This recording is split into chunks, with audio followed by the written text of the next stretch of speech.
There were some games announced recently that had us scratching our heads. Who are the people that care about these games? Why is there a sequel to a game I hadn't even heard of in the first place? I have so many questions! Here we go!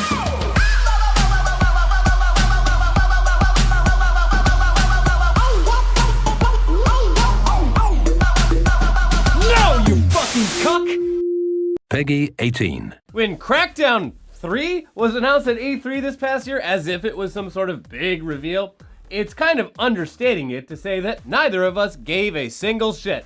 But we were also curious as to why anyone would think that showing off footage from a third Crackdown game should, and sort of did, garner the same cheers from this unwashed crowd as a new Halo title or the latest sneak peek at a Call of Duty game.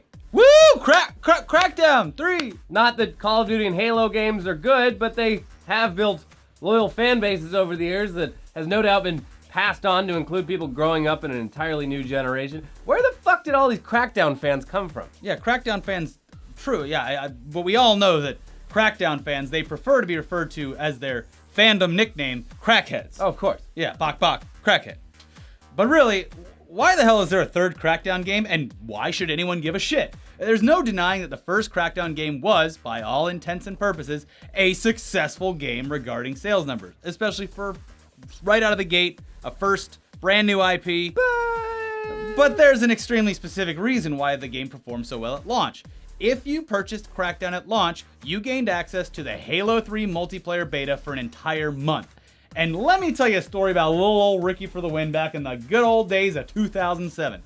I fucking bought Crackdown, played the Halo 3 beta, then, once that was finished, played about 45 minutes of Crackdown before saying, hey, this fucking blows, and never touched it again. Sounds like you got your money's worth by the 1 hour, $1 rule. Oh, yeah. Sure, Yeah. I guess you're right. It was a good game then. Yeah, the numbers were pretty okay for a newly launched franchise, with the game pulling in around 1.5 million in sales during its first year. Units sold, not dollars. That would be terrible if it was just dollars. But yeah, units. Okay, whatever, but you really have to wonder what those sales numbers would have looked like if it weren't for that Halo 3 beta being packaged and blatantly advertised with the game. It's like putting sugar in a spoon full of medicine. Yeah. I'm onto you, Poppins. This wasn't just some discreet press release notification either. They literally every physical copy of Crackdown had an ad saying that you could play Halo 3 for free before anyone else if you just bought this game. Hey, come on, kid. You like Halo? Well, maybe you're gonna like this. Yeah, surely you could assume a large portion of the 1.5 million people who bought this game were very interested in that. I mean, Halo 2 sold nearly 8.5 million copies. Halo 3 was going to be the first in the series coming to the, at the time, new Xbox 360 console. So, Yeah. Call us video game conspiracy theorists all you want, but there's just no way that this didn't persuade people to buy a game they probably never had the intention of playing, and maybe didn't even play. Yeah. They were buying a beta. I'd like to see the achievements that people unlocked for this game. Yeah, all you Crackdown fans, show me your achievements. Yeah. Beat the first level. Let's see how many people got that one. Oh, you want Crackdown 3? Name 2 other Crackdown games. Name its other albums.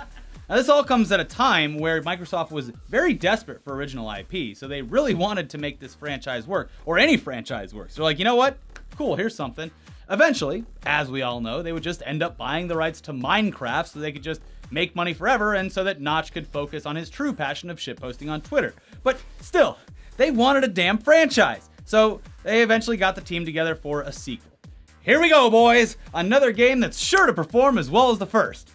Well, sales for the first sequel, Crackdown 2, they dipped to some pretty low numbers for a AAA title, losing nearly half of the fan base of Crackdown 1. A significant drop. Crackdown 2 only sold around 600,000 units in North America compared to the million that the first did in the same region, and scored considerably worse with critics, some of whom gave it a 7 out of 10. Oh my god! Which is basically an F rating when you consider the grading curve of 90% of video game websites. So, why the hell are people excited for Crackdown 3? Are they bundling this with Halo 6? Is there something special about this that I'm not seeing? I mean, I know Terry Crews is involved, and yeah, we all fucking love Terry Crews. I'll watch something if Terry Crews tells me to, but I'm not paying $60 for something. Maybe if he said it in real life, the man is very intimidating. Yeah, if he was standing right here, I'd buy Crackdown if he told me. Sure, can you make your muscles dance? I like seeing the muscles dance. Anyways, it should come as no surprise that as more and more people are now getting their eyes on how Crackdown 3 is evolving as a game, they're starting to realize, hey, I don't even like this franchise. Take these headlines, for example. I played Crackdown 3. It's fun, but I am a bit skeptical of it. Crackdown 3 preview. The lack of substance is worrisome. It might be time to start worrying about Crackdown 3. I'm starting to seriously worry about Crackdown 3. Oh no, what happened to Crackdown 3? These are from all different websites, by the way. So... Wow. And probably the one that's most damning to modern console players who might be excited for this open world game. Crackdown 3 can be completed in under 3 hours. Woo! That's fucking insane. That's $20 an hour. that's very expensive. My math is right, and it often isn't. That's $20 an hour. Now, first and foremost, this game looks dated as hell, considering it's supposed to be a launch title for an entirely new and beefed up console that vapes. Yeah. It has That's right, Dad. that Borderlands 2 vibe, which Borderlands 2 looks better than this game, honestly. But it has a sci-fi edge that gamers have started to fucking loathe. Examples being the futuristic Call of Duty titles and Ass Effect Astromeda, which, by the way, BioWare is now just giving away for fucking free because they've given up. You know what? Just have the fucking game. We're not gonna even mess with it anymore. We just want to know that someone's playing it. It makes us feel good. We can barely think of one redeeming quality to this game that we're seeing that says, fucking buy me, I'm next gen. Let alone something that shows us how it's unique in any real way, considering how many options we all have these days. A lot of the articles we just listed off say pretty much the exact same thing, while at the same time not trying to offend the devs or the publisher, because hey, free games, early access, am I right? Let's not fuck this up too much, guys. Yeah. A 7 It's a bad game, but a 7 out of 10. 7 out of 10. Yeah. The word average or generic pops up frequently, and that's from people who have actually had their hands on it and played the damn thing. Now listen, we're sorry if we pissed off any of you crackheads out there who are just frothing at the gash to play this thing. You got any more of that Crackdown? But we're just honestly confused. We think that the straight edge Xbox One X, XXX deserves better proprietary launch titles, especially when you really need to give people a reason to make the upgrade from the console that you just released 2 separate versions of in the last 4 years. Yeah. Come on. Crackdown 3 as a launch title? Seriously. This one it comes with crack. That's Like how they get crack you. in Yeah, box. the crack beta. That's how they get you, and they just start sprinkling it around and they get you hooked. This game's so addicting, we put crack in the box. I honestly think that Crackdown 2 had a shot. And you know why? It's because I think there was a grace period of about a month before the beta unlocked, and then you get to play that beta for a month. So for a month, it's like, you got this game. I'm going to play it because I paid for it. And it's like, oh, Crackdown 2 comes out, and you're like, oh, yeah, I played the first one. I might as well give this one a shot. Half the people said that. I wonder if they'll bundle it with the Xbox One X. Not a bad idea. Guys, this game is selling great. You're getting a $60 value with this console. I mean, It's a value. it's a full game. Guys, you're really going to test the limits of the Actually, the new Xbox is a lot less than people think because it comes with a $60 game. They're going to do that. They might do it. They might fucking Think do of the it. value. You get Crackdown 3 with this console. Crackdown 3 was one of the best-selling games on the Xbox 3. It literally sold as many copies as the console did. People are at a fever pitch for Crackdown 4. We got to get it out as soon as possible. Come Wow. on, team. Wow. Wow. Or you buy Crackdown, you get a free Xbox One X. No, that's a better deal. Yeah, this game costs $499. Now, okay, we'll admit, it's a bit of a slow week in the world of gaming, considering the fact that we just spent over 5 minutes talking about fucking Crackdown, but here's a few more tidbits to bring you up to speed. At the very least, Sony confirmed the fact that a PS5 is in some sort of development, and that it wouldn't be a, quote, half step, no half measures. Yeah. They were using the PS4 Pro as an example of a half step up. Well, guys, the rampant speculation has already begun with a few stories floating around this week, thanks to an interview with... Someone at Sony with knowledge of the product. No, it's just some industry analyst.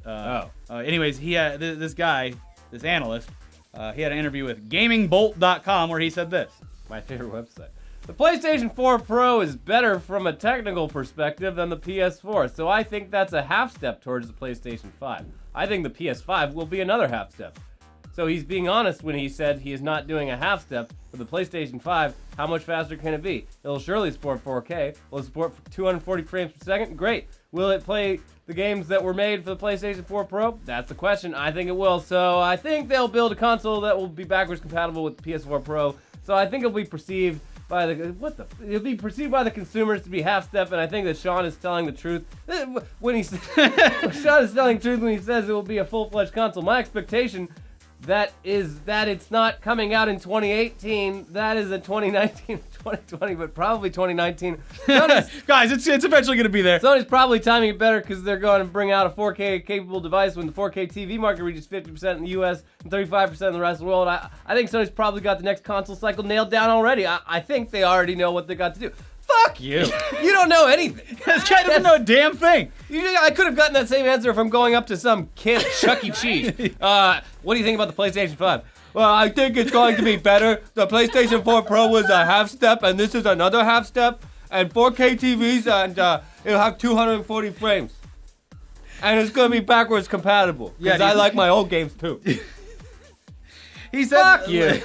Whatever the most basic bottom of the barrel answer for what could be considered potential truth is. This is like when you get an essay in high school that you didn't study for and you just, It sounded like Donald Trump giving a speech. You know enough about the subject, enough about the basic facts of the subject to Neil bullshit. Armstrong walked on the moon. He also found many different kinds of rock there, like the hard rock and the dust. And so when him and Buzz were in the thing, they also Buzz Lightyear.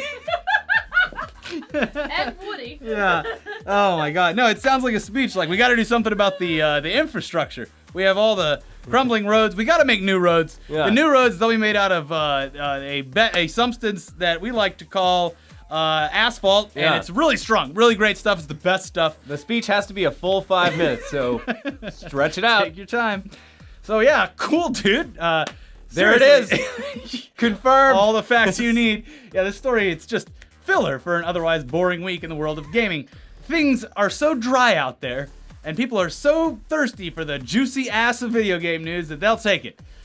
Seriously, the other hot button issues facing the gaming press this week was 1. How to install the Destiny 2 beta onto your console early so that you don't have to waste time doing it once the servers go public. And number 2, the North American gaming community's outrage that Nintendo is releasing a VR version of Mario Kart, but only in Japan. Sorry, whites. Black people love Mario Kart, Elliot. I know. We all do. Yeah. Mario Kart brings people together. It's true. And it's time we pulled them apart.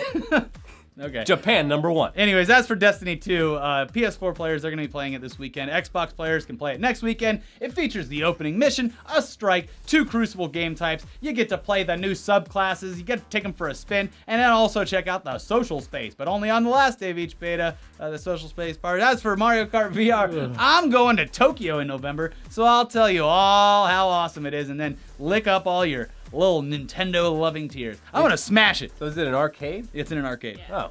I'm gonna smash it. They're not releasing it in America because they still have arcades there. We got rid of all of them. We gotta put it in one of the Because adult. Americans are antisocial. Yeah, we gotta put it in one of our adult The arcades. Dave Buster's.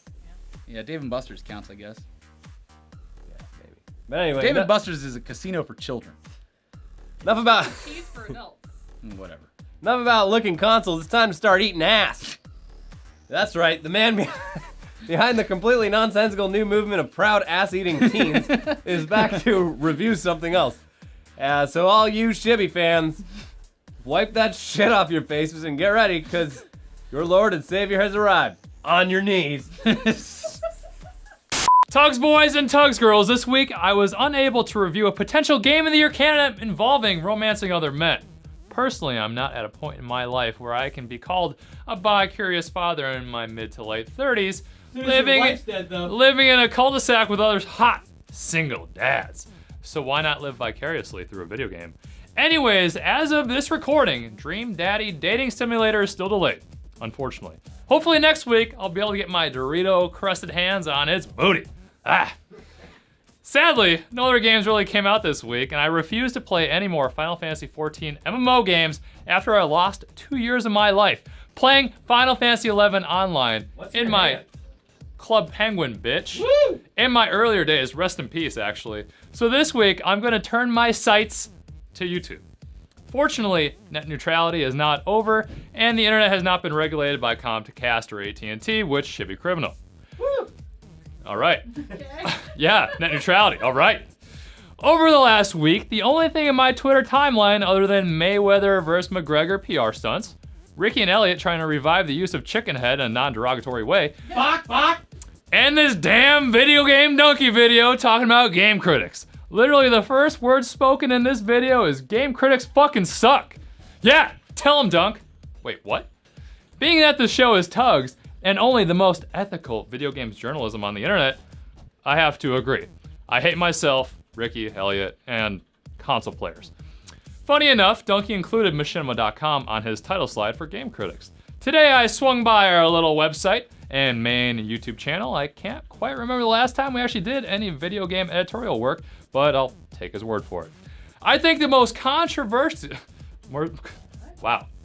I think the most controversial, it says controversy, most of the controversy from Donkey comes from putting various game critics from these sites on these various sites on blast, which has never happened on this scale.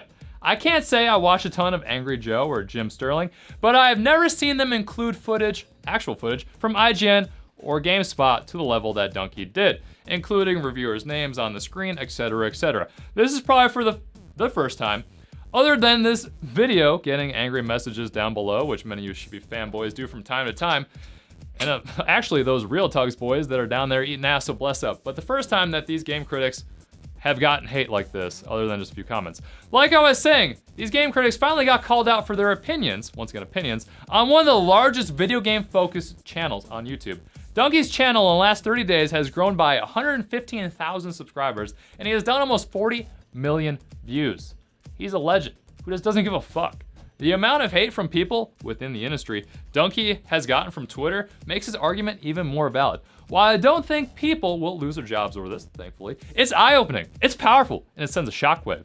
As you T.U.G.S boys know, I like to stir the pot as well.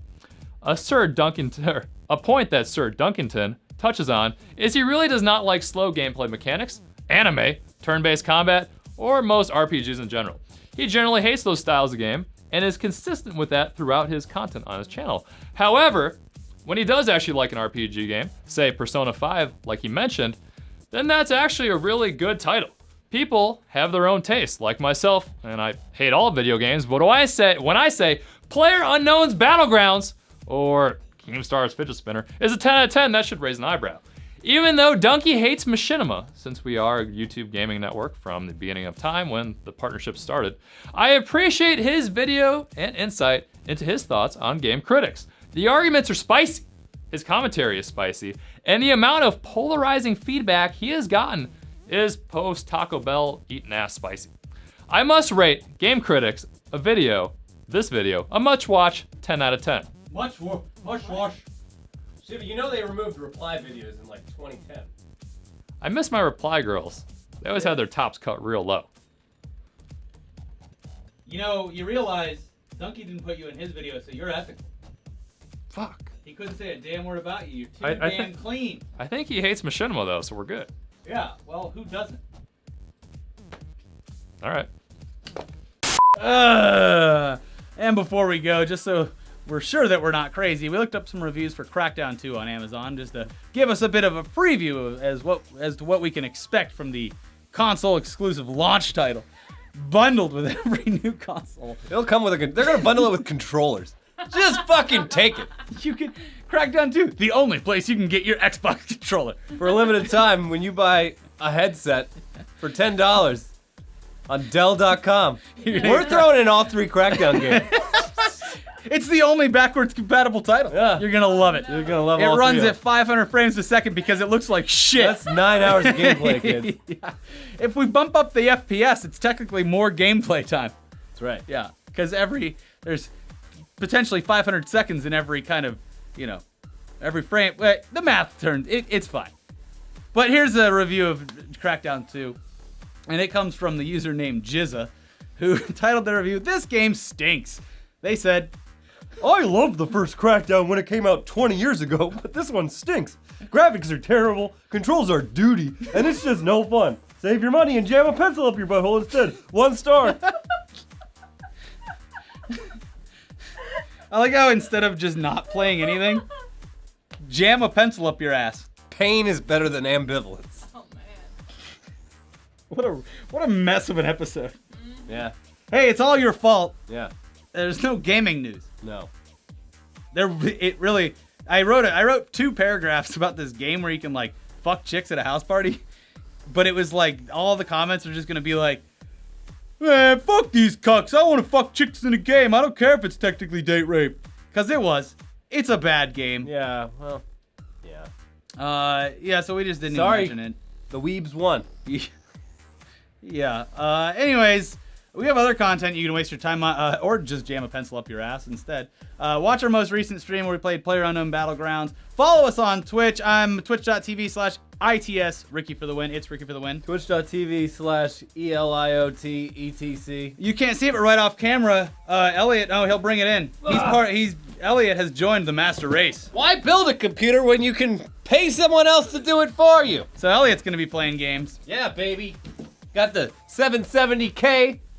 Got the You play GTX games that are 1070. old enough you could have played it off of a shit computer. Yeah, I was looking through my Steam library, and I think the most Cool, I can play Bioshock the Infinite. most recent release I have that could even begin to test graphics on is Fallout 4, which came out 2 years ago. So Yeah.